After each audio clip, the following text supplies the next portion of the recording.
समझदार कौन? बहुत पहले की बात है। नवलागढ़ नाम का एक राज्य हुआ करता था और उस राज्य के राजा थे नवल सिंह। वे एक योग्य शासक थे जो अपनी प्रजा की भलाई का हमेशा ध्यान रखते थे।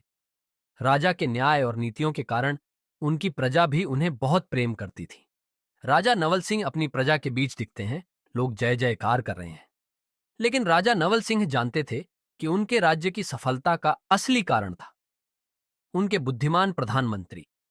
प्रधानमंत्री की नीतियां ही राज्य को समृद्ध और शक्तिशाली बना रही थीं। संकट का आगमन।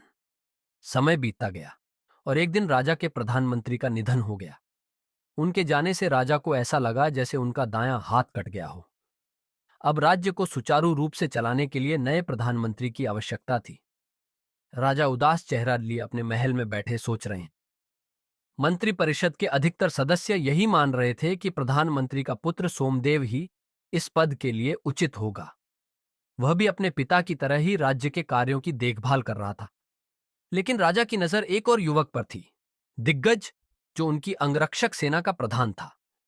राजा जानते थे कि वह सोमदेव की अपेक्षा अधिक सूझबूझ वाला है। राजा ने दोनों की परीक्षा लेने का निर्णय लिया। अगले ही दिन दरबार में उन्होंने दोनों युवकों को बुलाया। राजा सोने के म्यान में तलवार देते हैं।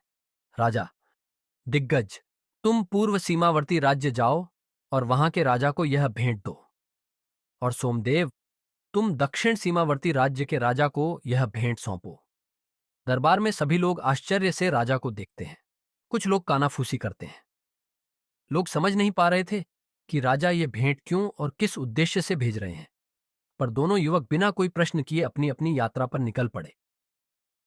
आखिर राजा की यह परीक्षा क्या थी? कौन समझदार साबित होगा? आगे क्या होगा? जानने के लिए जुड़े रहिए हमारे साथ अगले भाग में। अगर आपको ये कहानी पसंद आई तो वीडियो को लाइक करें, शेयर करें और हमारे चैनल को सब्सक्राइब करें। अगली कड़ी में जानेंगे कि कौन साबित हुआ सबसे समझदार।